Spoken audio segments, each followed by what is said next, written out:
Hello नमस्कार श्री स्वामी समर्थ. छोट्याशा mini ब्लॉगमध्ये माझ्या गोड ताईंचे मैत्रिणींचे ताईंनो मनापासून खूप खूप स्वागत आहे. तर आता सध्या घरीच आहे. तर सुट्टी आहे 4-5 दिवस. तर है ना, म्हणजे चला आपल्याला धना जिरा पावडर जो बनवायचा होता, लाल मिरची पावडर तो बनवून घ्यावा आणि थोडं थोडं साफसफाई वगैरे पण करून घ्यावा. तर इथं ना मिरच्या वगैरे ना त्या अगोदरच घेतलेल्या आहेत, त्यामुळे थोड्याशा ना त्या काळ्या पडलेल्या आहेत. तर त्याचा मी मिरची पावडर फक्त करणार आहे. आज एकदा परत उन्हात ठेवल्या होत्या आणि ह्याची मिरची पावडर करणार आहे. आणि जे धने आहेत, धने जिरे आणि भरपूर साऱ्या गोष्टी टाकते, तुम्हाला माहीतच आहे. फक्त एकच मसाला कुठला नाही तर माझा थोडासा स्पेशल असतो. तर ह्याच्यामध्ये ना भरपूर सारे मसाले टाकले मी, गरम मसाले. आणि इथं त्यानं बघा चिवडा बनवायचा आहे, तर कधी वेळ भेटेल तेव्हा.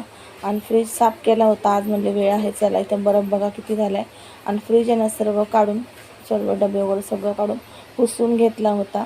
मग तुम्हाला दिसत असेल तर हे सगळं थोडं आईस्क्रीमचे जे ग्लास आहेत ते मी फेकत नाही, आईस्क्रीम किंवा लस्सीचे त्याच्यामध्येच ठेवते. हे लस्सीचे ग्लास आहेत. आणि इथं बघू शकता, इथं ना धने एकीकडे भाजत होते धने, तर ह्याच्यामध्ये ना अवतार बघू शकता. आज थोडी थोडी दिवसभर सकाळपासून साफसफाई चालू आहे.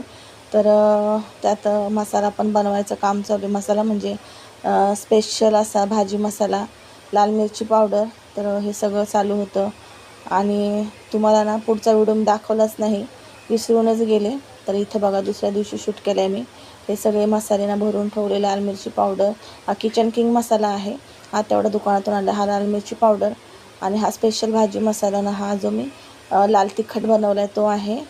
आणि ह्याच्यात नाही भरला, मला असं वाटलं ह्याच्यात भरलं, त्यात जे बडीशोप वगैरे आहे तर ह्यात भरलं आहे लाल मिरची पावडर. आणि अशा प्रकारे ना आजचा व्हिडिओ होता. नक्कीच तुम्हाला आवडला तर व्हिडिओ लाईक शेअर सबस्क्राईब करा.